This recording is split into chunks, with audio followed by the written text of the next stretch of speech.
Hi friends, இன்றைக்கி நம்ம இந்த ரேஷன் கடை துணியில் கிளாத்தில் டயப்பர் எப்படி செய்கிறதுன்னு தான் பார்க்க போகிறோம்.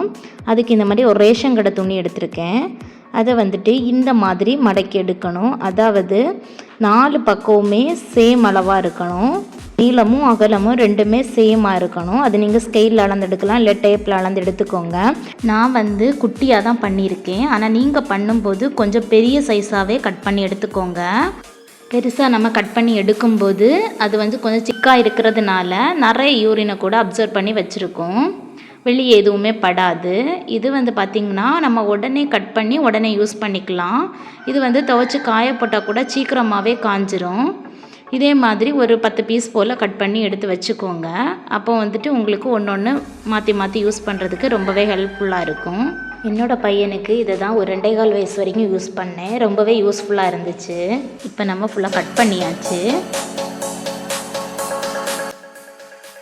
நான் பண்ணுற மெத்தட்லேயே பண்ணிக்கோங்க. இந்த மாதிரி 2ஆக மடித்து அதுக்கப்புறமா இந்த மாதிரி திருப்பி இந்த மாதிரி மடித்து, அதாவது 4ஆக மடிச்சிருக்கேன்.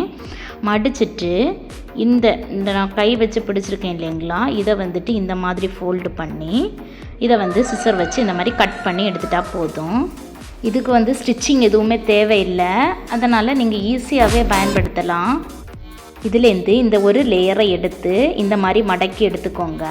இது பார்த்தா தான் புரியும். அதுக்கப்புறம் இந்த மாதிரி திருப்பி இந்த பீசஸை இந்த மாதிரி மடக்கி 3 இல்லைனா 4 லேயர் இல்லைனா 5 லேயர் கூட வரும். நீங்கள் பெருசாக எடுக்கிறத பொறுத்து இருக்குது.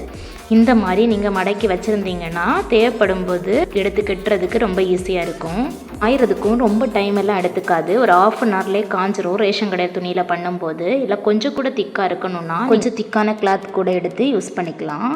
இப்போது இந்த கிளாத்துக்கு மேலே பொம்மையை தூக்கி வச்சுருக்கிறேன். இந்த மாதிரி வச்சுட்டு வலது பக்கம் இருக்கிற துணியை எடுத்து இந்த ஹோல் வழியாக இடது பக்கம் கொண்டு வரணும். இடது பக்கம் இருக்கிற துணியை எடுத்து இந்த ஹோல் வழியாக வலது பக்கம் கொண்டு வரணும். கொண்டு இறுக்கி நீட்டாக கட்டி விட்டுட்டா போதும். இந்த கட்டெல்லாம் அவ்வளோ சீக்கிரம் அவுந்து போகாது, டைட்டாக இருக்கும். பின்னாடி பார்க்குறதுக்கும் நீட்டாக இருக்கும். இப்போ நிறைய குட்டீஸுக்கு பேம்பர்ஸ் யூஸ் பண்ணுறதுனால அலர்ஜிஸ் எல்லாம் வருது. வீட்டில் இருக்கிற கிளாத்தால் நீங்கள் இந்த மாதிரி யூஸ் பண்ணிங்கன்னா பிள்ளைங்களோட ஹெல்த்துக்குமே ரொம்பவே நல்லது தான். அலர்ஜிஸ் அந்த மாதிரி ப்ராப்ளம்ஸ் எதுவுமே வராது. உங்கள் பிள்ளைங்கள நீங்கள் ஹெல்த்தியாக பார்த்துக்கலாம்.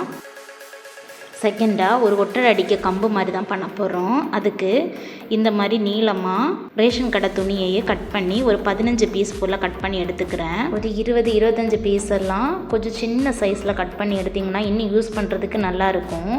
நான் ஃபஸ்ட் டைமாக தான் ட்ரை பண்ணியிருக்கேன். இனி இந்த பீசஸ் எல்லாத்தையுமே ஒரு பெரிய கம்பு எடுத்து எந்த அளவுக்கு நீளம் வேணுமோ அந்த அளவுக்கு பெருசாக ஒரு கம்பு எடுத்துக்கோங்க. அந்த கம்பில் இந்த கிளாத் எல்லாத்தையுமே வச்சுட்டு அதை நூல் வச்சு இறுக்கமாக கட்டி எடுக்கணும். இன்னும் ஸ்ட்ராங்காக இருக்கிறதுக்காக இந்த மாதிரி சில டப்பாவில் ஃபுல்லாக ஒட்டி விட்டுக்கிறேன். கயிறு இருந்துச்சுன்னா அதால் கூட நல்லா ஸ்ட்ராங்காக கட்டி எடுத்துக்கலாம். ரொம்ப ஈஸியான மெத்தடு. நம்ம நினச்சா உடனே பண்ணிடலாம். ரேஷன் கடை துணி தான் இல்லை, வேறு வேஸ்ட்டான எந்த கிளாத்தில் வேணாலும் இந்த மாதிரி பண்ணிக்கலாம். இதை வச்சு ஜன்னலில் உள்ள ஒட்டடைகளை எல்லாம் ஈஸியாக அடிக்கலாம். எந்த அளவுக்கு உங்களுக்கு ஹைட்டு தேவையோ அந்த அளவுக்கு கம்பை பெருசாக எடுத்துக்கோங்க. அப்போ ரொம்பவே உங்களுக்கு ஹெல்ப்பாக இருக்கும். இந்த வீடியோ உங்களுக்கு பிடிச்சிருந்தா லைக் பண்ணுங்கள், ஷேர் பண்ணுங்கள், சப்ஸ்கிரைப் பண்ணுங்கள். தேங்க்ஸ் ஃபார் வாட்சிங்.